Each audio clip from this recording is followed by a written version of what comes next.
వచ్చే ఓట్లు పోతే అనుకుంటున్నాను.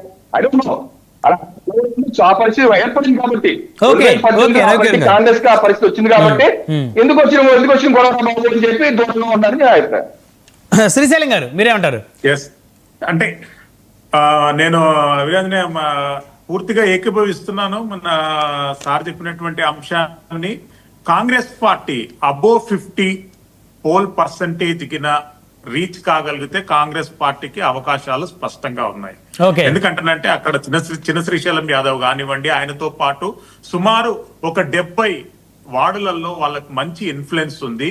అక్కడ వాళ్ళు ఓట్లుగా ఇన్క్యాచ్ చేసుకోవడానికి కూడా సదవకాశాలు ఉంటాయి. భారతీయ జనతా పార్టీ ఈ స్థానంలో ఉండాలంటే చెప్పి నేను కూడా కోరుకునేవాడిని.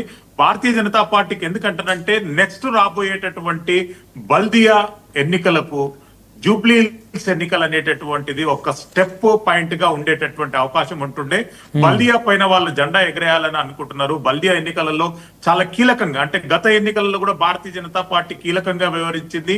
ఈ ఎన్నికలలో కూడా కీలకంగా వ్యవహరించాలంటారంటే ఇటువంటి స్టెప్ ఇన్ చోట్లలో చాలా సీరియస్ గా ఉండే దీపక్ రెడ్డి బదులు వేరే ఏ క్యాండిడేట్ ఉన్నా గానీ అక్కడ మంచి గట్టి పోటీ ఇచ్చేటటువంటి అవకాశాలు మాత్రం స్పష్టంగా ఉండుండే.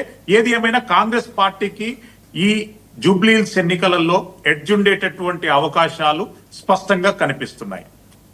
ఓకే, నరేష్ గారు, సో కాంగ్రెస్ కి ఎడ్జ్ ఉంటుందంటారా? 50% పోలింగ్ శాతం నమోదైతే అబోవ్ 50% అబోవ్ ఇంతకు ముందు ఓటింగ్ సర్లే తగ్గితే అధికార పార్టీకి ఫేవర్ గా ఉన్నట్టు అనేది మనం చెప్పుకున్నాం చాలా మంది విశ్లేషకులు కానీ ఎవరైనా కానీ.